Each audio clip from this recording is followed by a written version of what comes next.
강변교회 청년 여러분 반갑습니다. 박현민 목사입니다. 우리가 이번 주부터 하나님 앞에 교회 나와 예배를 드립니다. 코로나19로 인하여서 여러 가지 어려운 점들이 있는데 주님께서 주시는 은혜와 능력으로 그 모든 것들을 이겨나가기를 예수님의 이름으로 간절히 축복합니다. 우리는 지난주부터 이 말씀 묵상해 주는 유익에 대하여서 다루고 있는데요. 이 하나님의 말씀을 묵상할 때 우리는 어떠한 유익을 얻을 수 있는가에 대하여서 생각해 보고 있습니다. 잘 아는 대로 이 아더 핑크 목사님이 쓰신 이 말씀 묵상이라고 하는 이 책을 기반으로 하여서 이 말씀 묵상해 주는 유익을 우리가 살펴보고자 하는데요.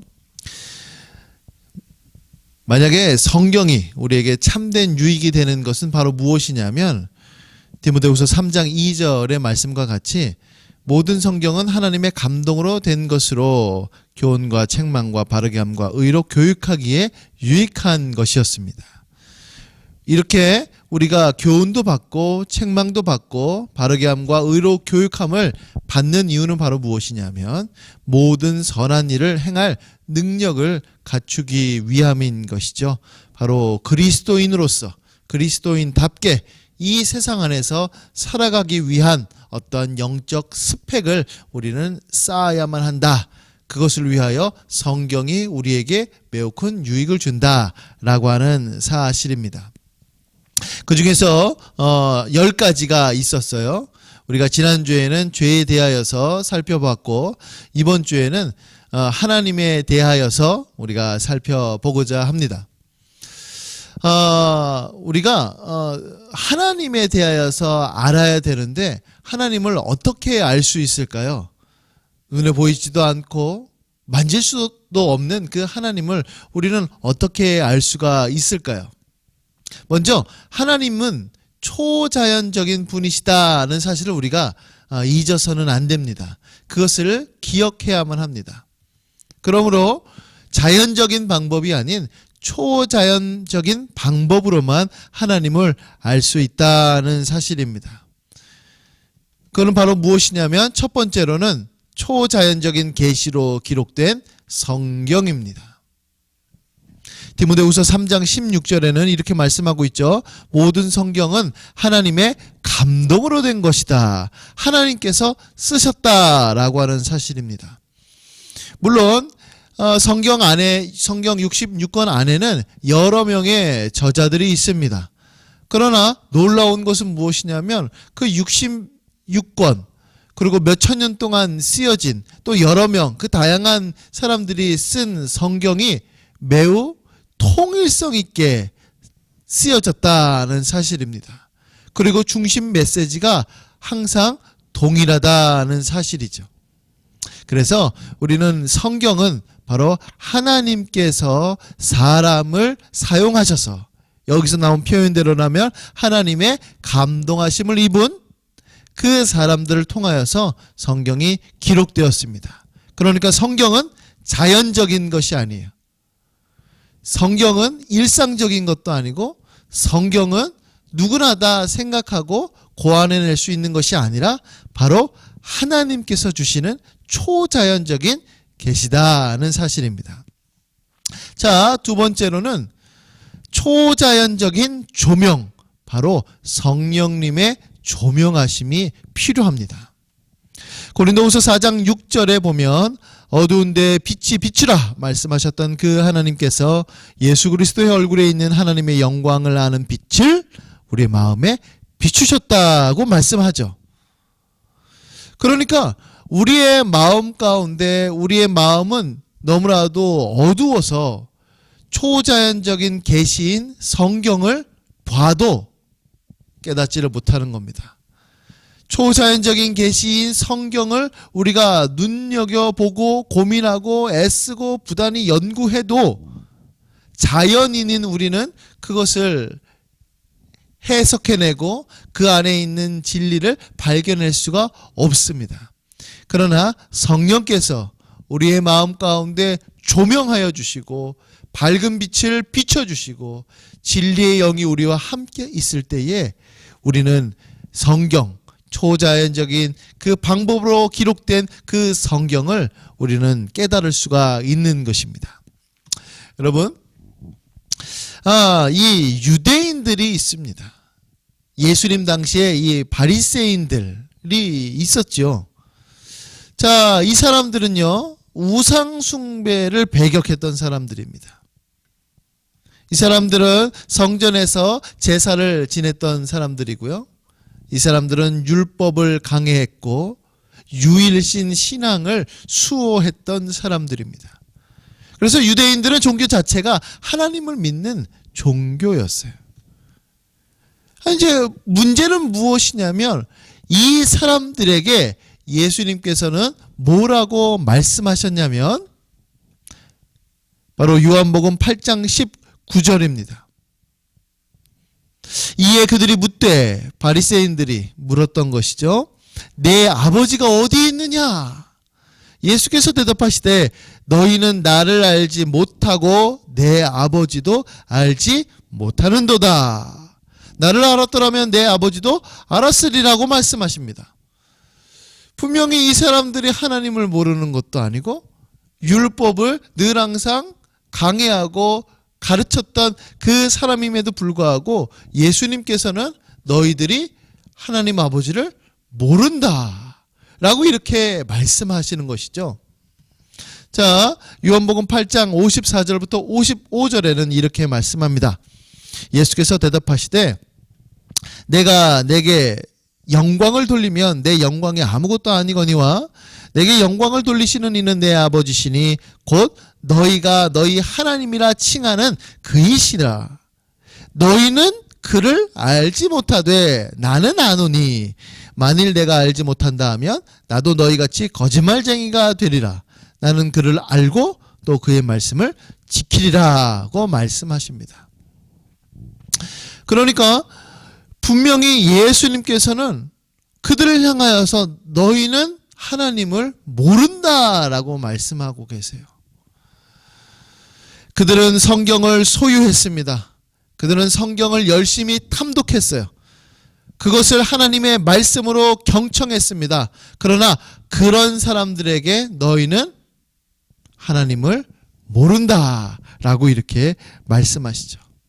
이거는 무슨 의미냐면 너희들은 이론적으로는 안다.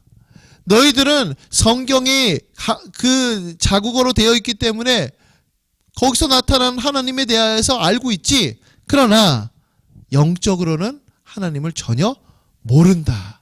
영적으로는 너희들이 소경이다. 시각장애인이다. 라고 지금 예수님께서 말씀하고 있는 것입니다. 이사야의 예언이 적중했죠. 너희가 보기는 보아도 보지 못할 것이요 듣긴 들어도 듣지 못할 것이다. 여러분 보았는데 어떻게 못 봅니까? 네, 그 성경에 나와 있는 그 영적인 의미를 발견하지 못하는 것이죠.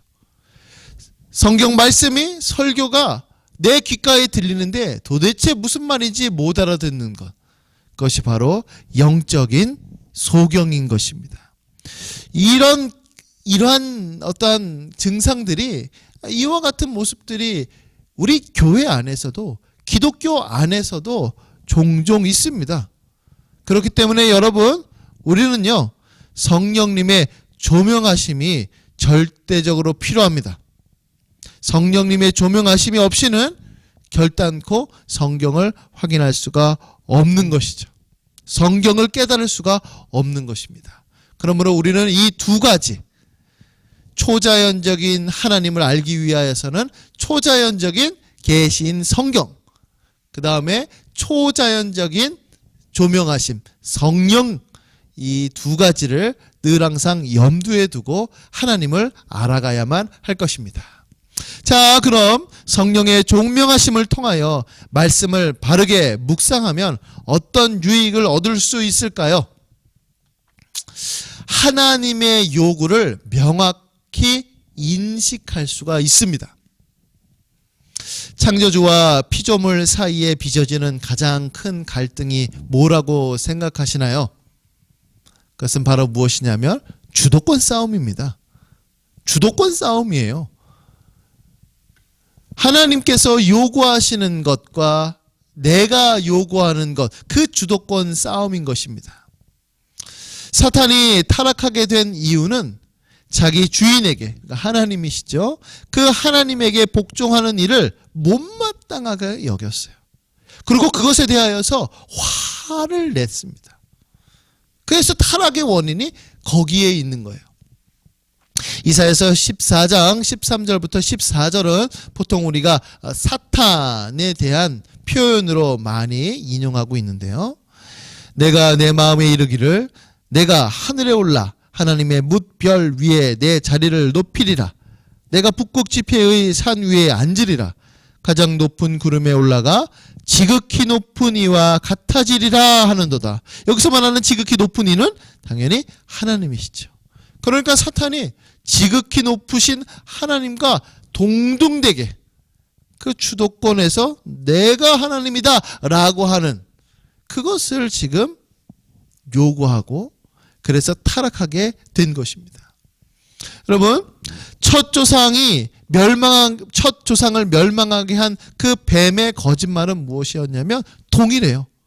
너희가 하나님처럼 될 것이다. 너희가 하나님처럼 될 것이다. 바로 그것이 바로 거짓말, 그 타락하게 된 원인이었습니다.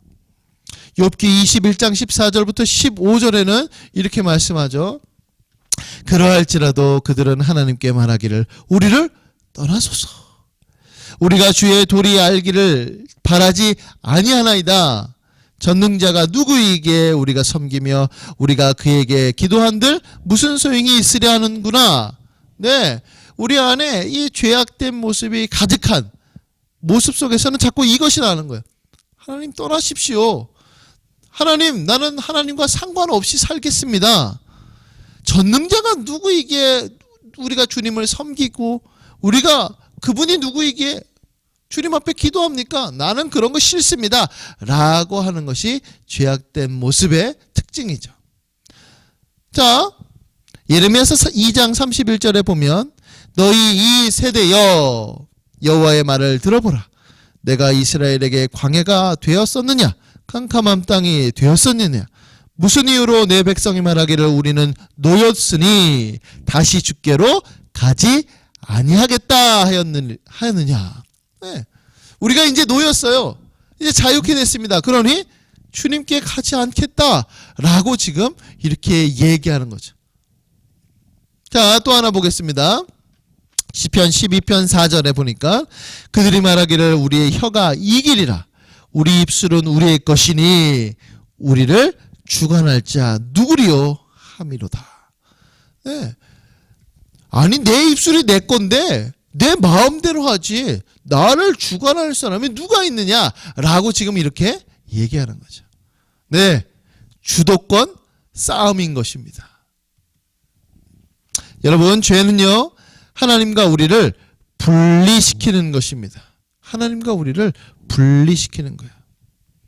이사야 59장 2절에 오직 너희 죄악이 너희와 너희 하나님 사이를 갈라놓았죠. 너희 죄가 그의 얼굴을 가리었어요. 너희에게서 듣지 않으시게 했습니다. 네, 죄악이 말이죠. 그래서 죄는 하나님과 나와 상관없다. 네, 갈라놓는, 분리시키는 것이 바로 죄입니다. 반대로 구원은 무엇이냐면 우리를 하나님께로 데려가는 겁니다. 하나님께로 가까이 가게끔 하는 것입니다. 베드로전서 3장 18절에는 이렇게 말씀합니다. 그리스도께서도 단번에 죄를 위하여 죽으사 의인으로서 불의한 자를 대신하셨으니 십자가에서 죽으셨으니 이는 우리를 하나님 앞으로 인도하려 하심이라. 예, 십자가에서 우리를 위하여서 죽으신 것은 바로 우리가 하나님으로부터 떨어져 있었는데 분리되어 있었는데 하나님께로 가까이 가게끔 하는 그것이 바로 십자가의 목적이다. 지금 이렇게 말씀하고 있는 것입니다. 그래서 여러분, 참된 신자는요 그 자신의 주도권을 하나님께 드리는 자입니다. 고린도후서 5장 15절의 말씀과 같이 그들 자신을 위하여 살지 않고, 그러니까 나 자신을 위하여서 살지 않고 오직 나를 대신하여 죽었다가 다시 살아나신 바로 이 예수님을 위하여서 사는 것. 예, 이것이 바로 우리 믿는 사람의 모습인 것입니다. 자, 세 번째로 우리가 살펴볼 것은 무엇이냐면 하나님의 위엄을 더욱 두려워하는 것, 바로 경외함을 우리는 알아야만 합니다. 여러분, 악인은요 하나님의 위엄을 깨닫지 못합니다. 악인은 하나님의 권위에 관심이 없어요. 악인은 하나님의 명령을 존중하지도 않고 하나님의 심판을 두려워하지도 않습니다. 이게 악인의 모습이죠. 로마서 3장 18절에 보니까 그들의 눈앞에 하나님을 두려워함이 없으리나. 예, 하나님을 두려워하진 않아요. 예, 뭐 하나님? 뭐 어쩔 건데? 어쩌라고? 라고 이렇게 하는 것. 하나님이 있다면 지금 이 세상에 뭐 벌이 내리겠지. 그러니까 하나님 없어. 라고 하는 그러한 극악무도한 사람들. 바로 이것이 악인의 모습입니다. 그러나 언약 백성은요, 하나님의 그 위엄 앞에 떨 수밖에 없습니다. 하나님의 권능 앞에 겁이 나고 하나님의 거룩하셔서 죄를 무한히 혐오하시고 하나님의 심판 앞에 죄인은 공포에 휩싸입니다. 자, 여러분, 오해하지 말아야 될 것은 무엇이냐면 마치 힘센 사람, 그리고 무슨 조직폭력배나 깡패 같은 사람들이 협박하고 그런 것들 때문에 우리가 공포를 느끼는 그와 같은 것이 아닙니다. 바로 경외하는 것이죠. 바로 존경하는 겁니다. 시편 33편 8절에는 이렇게 말씀합니다. 온 땅은 여호와를 두려워하며 세상의 모든 거민들은 그를 경외할지어다. 네, 그렇죠. 두려움과 경외, 같은 의미입니다. 단순한 공포의 대상, 그 무서움이 아니라 바로 사랑하는 마음으로, 존경하는 마음으로 주님을 두려워하는 것. 이것이 바로 하나님을 경외하는 것이죠. 예레미야서 32장 40절에는 매우 귀한 언약의 말씀이 있습니다. 내가 그들에게 복을 주기 위하여 그들을 떠나지 아니하리라. 하나님께서 떠나지 않는다고 말씀하십니다. 그 떠나지 아니하리라 하는 영원한 언약을 그들에게 세우고 나를 경외함을 그들의 마음에 두어서 나를 떠나지 않게 할 것이다. 우리가 왜 하나님을 떠납니까? 우리가 왜 하나님을 모른 척합니까? 바로 하나님을 경외하는 마음이 없기 때문이에요. 그러니까 하나님을 사랑하고 하나님을 경외하고 하나님께 가까이 가고자 하는 그 마음을 하나님께서 마음 가운데 주시는 것이죠. 그래서 하나님을 떠나지 않게끔 하여 주시는 것입니다. 여러분, 특별히 하나님을 경외하는 사람들, 하나님을 두려워하는 사람은 이 코람데오, 하나님 앞에서 라고 하는 이 단어를 마음에 새기는 사람들입니다. 잠언 15장 3절에 보면 여호와의 눈은 어디서든지 악인과 선인을 감찰하신다 라고 되어 있습니다. 그러니까 하나님을 경외하고 두려워하는 사람들은 그와 반대로 하나님이 아닌 겉으로 눈에 드러나는 사람만을 두려워하는 사람들은 사람이 있을 때는 행동을 조심하죠. 사람들이 많을 때는 자기의 속마음을 들키지 않으려고 합니다. 그러나 사람이 없으면 자기의 본색을 드러나게 됩니다. 보는 사람이 없으면 물건을 훔치기도 하고 또 이건 뭐 그냥 넘어가 라고 하기도 합니다. 그러나 코람데오, 늘 항상 하나님 앞에서, 하나님은 사람이 있을 때나 없을 때나 선인과 악인을 감찰하시는 분이시다 라고 하는 사실을 기억한다면 우리는 아무렇게나 행동하지 않을 것입니다. 자, 네 번째로는 하나님의 계명을 존중하게 됩니다. 네, 하나님의 계명을 존중하는 거예요. 죄는요, 일종의 반역 혹은 무정부 상태를 의미합니다. 하나님의 통치를 거부하죠. 하나님의 권위를 무시합니다. 하나님의 뜻에 반대하는 것입니다. 바로 죄는 자기 길로 행하는 거예요. 아까 두 번째 우리가 언급했던 하나님의 요구를 명확히 인식하는 것과 같은 맥락입니다. 주도권과 같은 맥락이에요.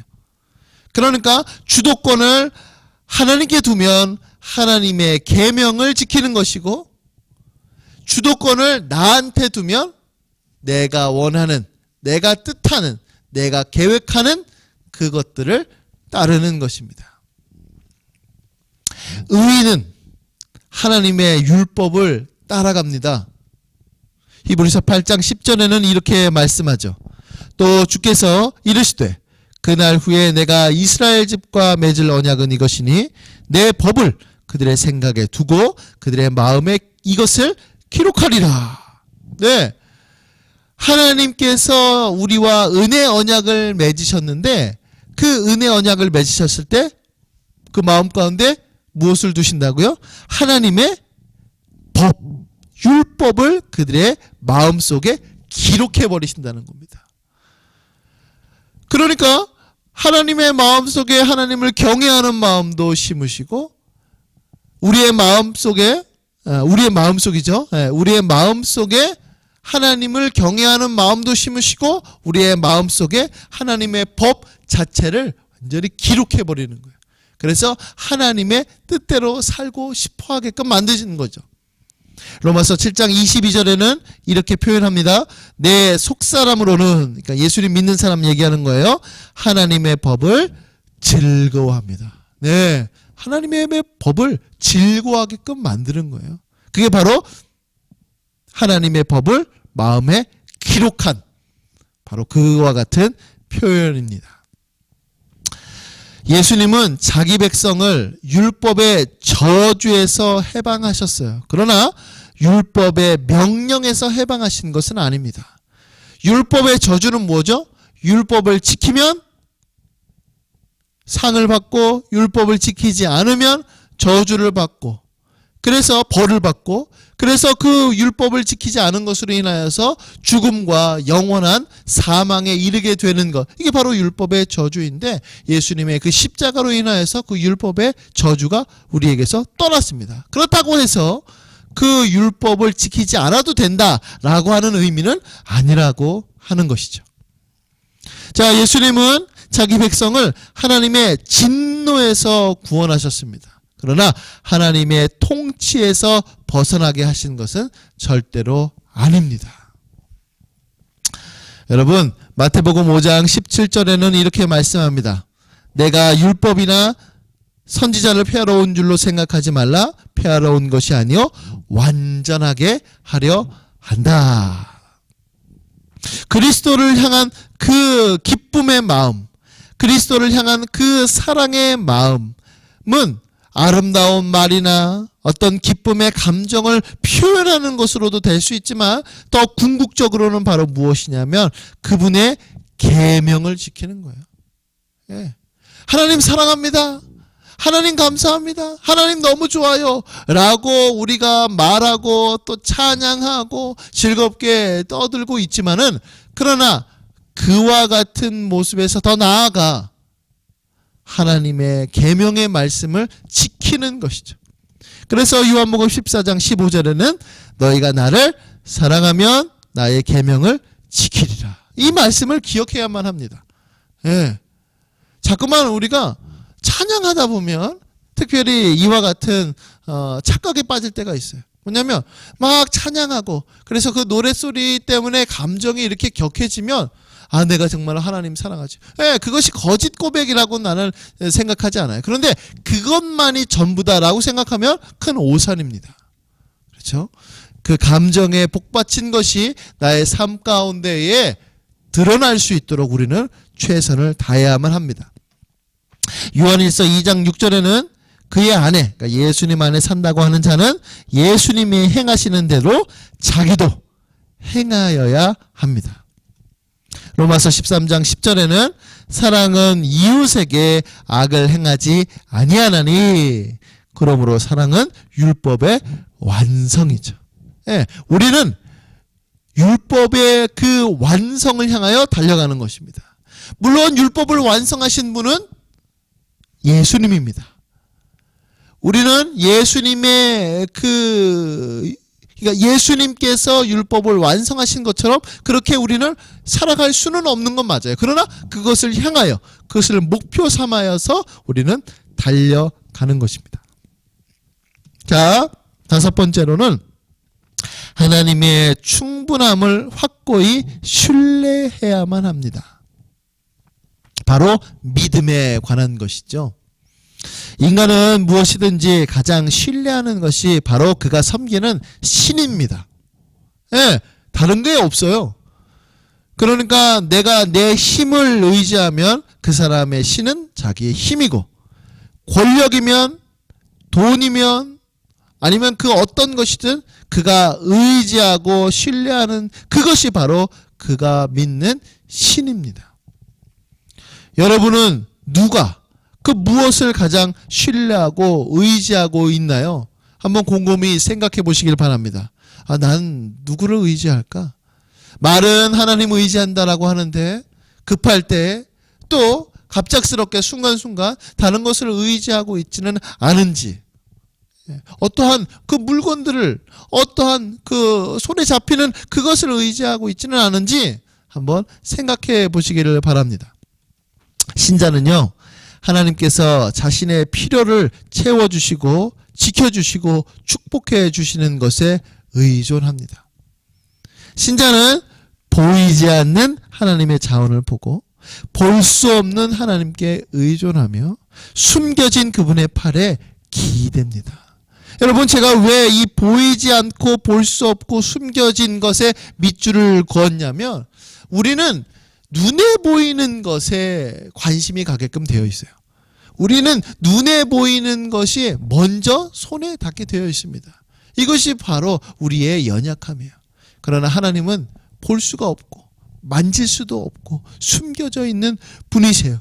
그러다 보니까 자꾸만 우선순위에서 뒤로 물러나게 되는데, 신자는 그렇지 않은 거예요. 주님을 믿고 신뢰하고 의지하는 사람은 바로 눈에 보이지 않는 그 하나님을 더욱더 가까이 하는 사람인 것입니다. 때론 신자는 믿음이 흔들려서 넘어질 때도 종종 있어요. 매번 그렇다라고 저는 말씀드리고 싶지 않습니다. 하지만 믿음을 완전히 버리지는 않아요. 이게 핵심이에요. 그러니까 욥이 대표적인 거예요. 욥이 그렇게 고난을 받았어요. 맨 처음에는 취하신 분도 또 그래서 하나님만 찬양할 것이다 라고 이렇게 고백했던 그 욥이 나중에 가서는 자기의 생일을 저주하죠. 그러니까 하나님을 원망하는 거예요. 그것이 쭉 이루어지죠. 그러나 그가 하나님을 부인하진 않아요. 그가 하나님을 떠나지는 않습니다. 결국에는 하나님께서 그를 만나시고 그가 다시 회복되는 것을 우리가 확인할 수가 있게 됩니다. 사도들도요, 믿음을 더해달라고 요청했어요. 누가복음 17장 5절에 보니까 사도들이 주께 여짜오되 우리에게 믿음을 더하소서. 여러분, 우리는 믿음이 연약할수록, 믿음이 약해질수록 성경을 더욱 깊이 묵상하고 성경에 나와 있는 그 약속의 말씀을 마음으로 받아들여야만 합니다.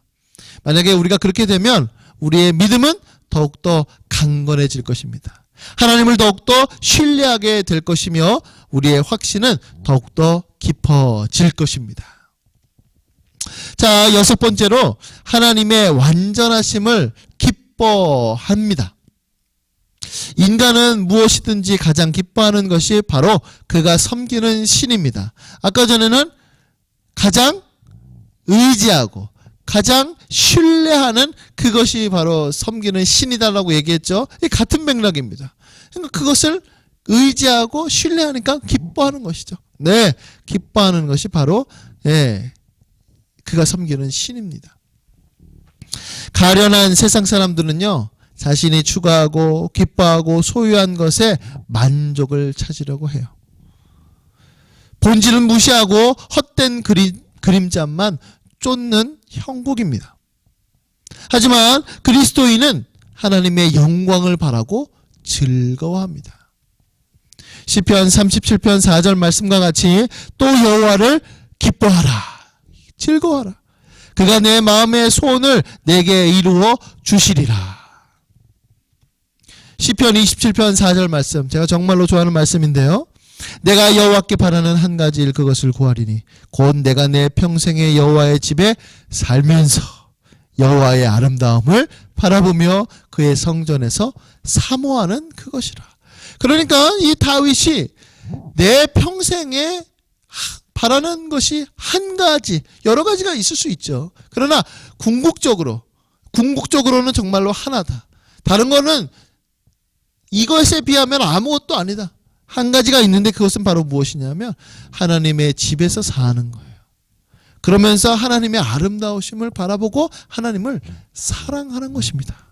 하나님을 기뻐하는 것이죠. 세속적인 사람은요, 큰 야망과 포부를 쫓습니다.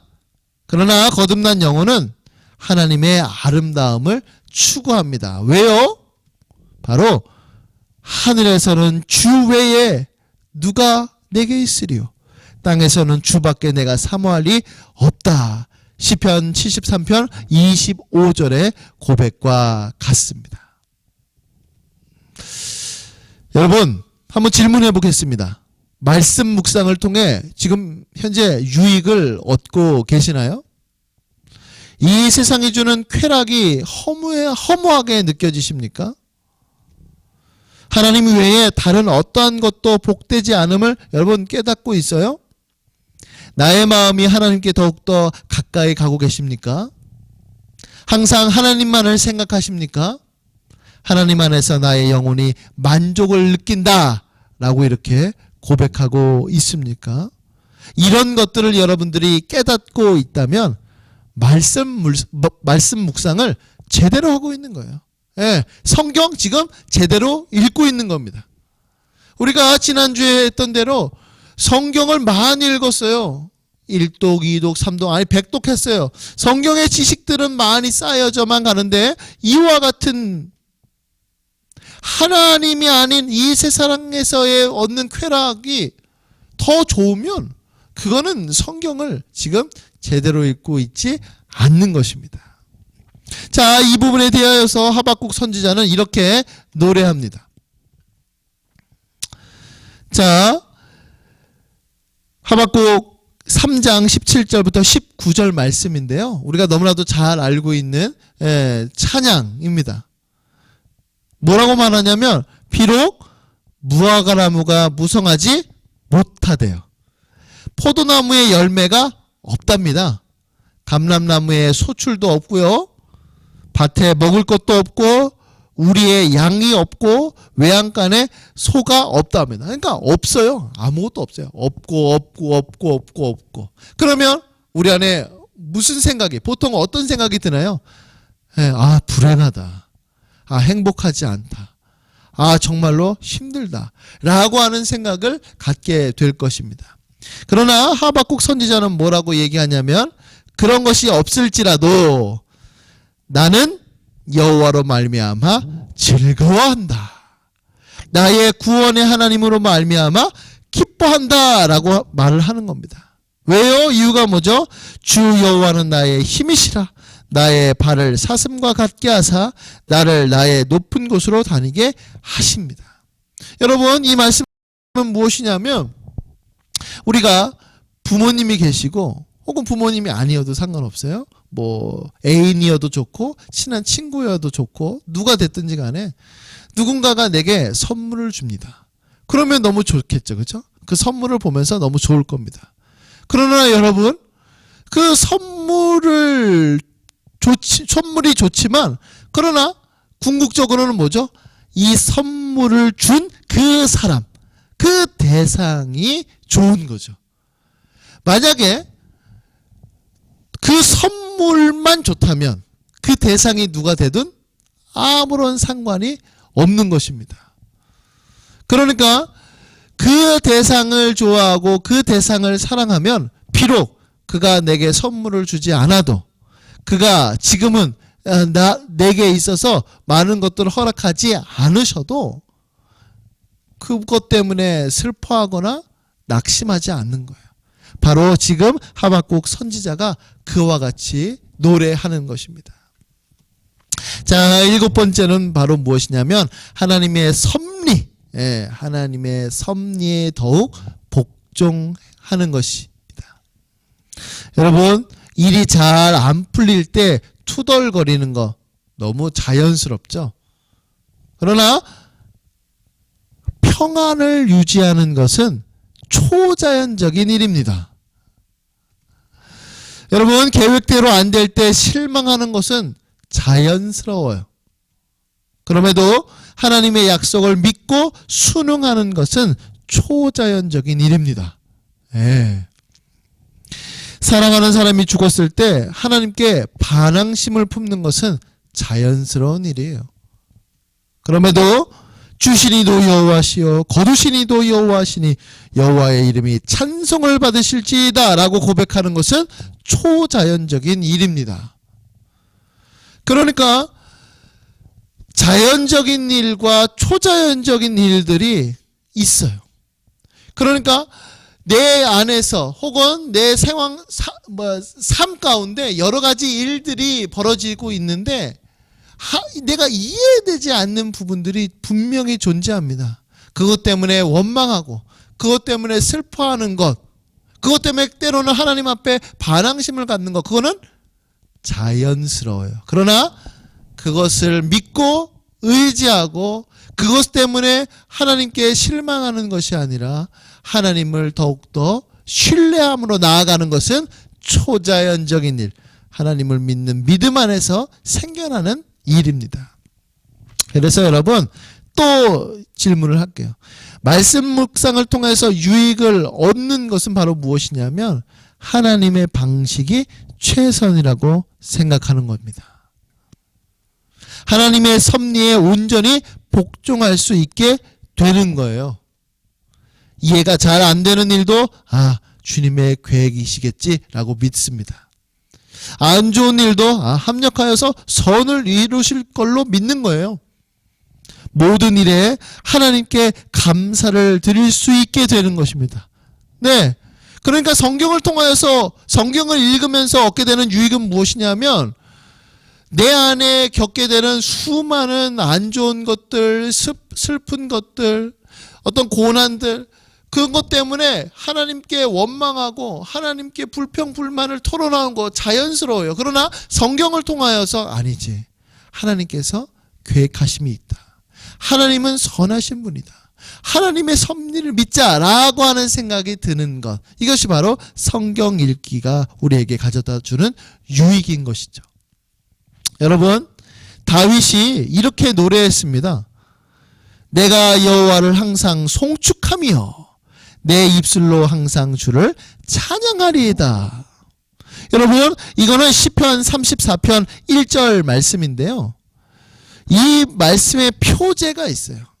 표제는 무엇이냐면 바로 다윗이 아비멜렉 왕, 그 아비멜렉 왕 앞에서 미친 채하며 쫓겨나서 지은 시라고 되어 있습니다.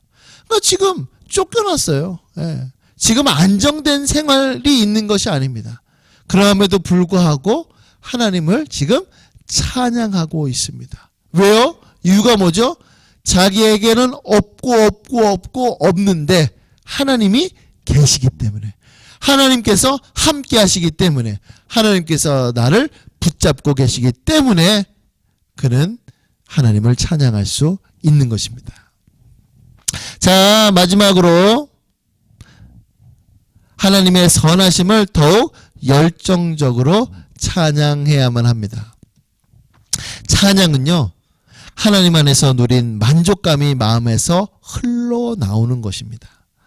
하나님이 어떤 분이신 것과 내게 어떤 일을 행하셨는지를 묵상하면 만족감이 흘러나오게 되어 있어요. 하나님은 어떤 분이실까? 그리고 하나님께서 무슨 일을 행하셨을까? 이것을 성경을 통하여서 살펴보고 내게 적용을 하는 것입니다. 하나님은 우리에게 주님을 찬양할 만한 이유를 넘치도록 주셨어요. 주님은 우리를 영원한 사랑으로 사랑해 주셨습니다. 우리를 하나님의 자녀와 상속자로 삼아 주셨죠. 모든 것이 우리의 유익을 위해 합력하게 만드십니다. 모든 필요를 채워주실 뿐만 아니라 영원한 기쁨을 약속하셨습니다. 그러니까 하나님께서 어떤 분이신 것을 말씀을 통하여서 알고 하나님께서 어떤 위대한 일을 하셨는지를 우리가 발견해 나갈 때 바로 진심으로 하나님을 찬양하고 감사할 수 있게 되는 것입니다.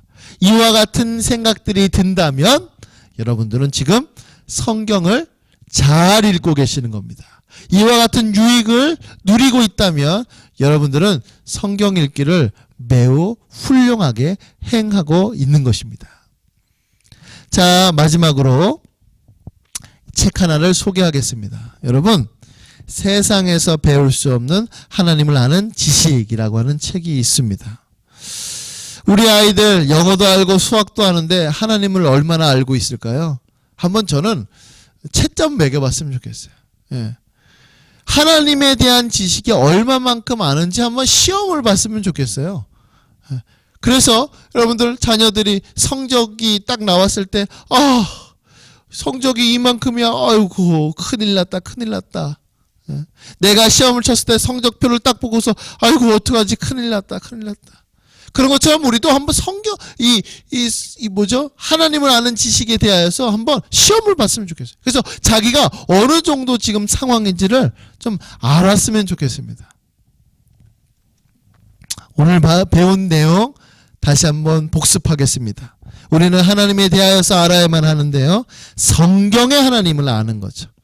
하나님의 요구를 명확히 인식하고 하나님의 위엄을 더욱더 두려워하고 하나님의 계명을 존중하고 하나님의 충분함을 더욱 확고히 신뢰하고 하나님의 완전하심을 기뻐하고 하나님의 섭리에 더욱 복종하고 하나님의 선하심을 더욱 열정적으로 찬양하는 것.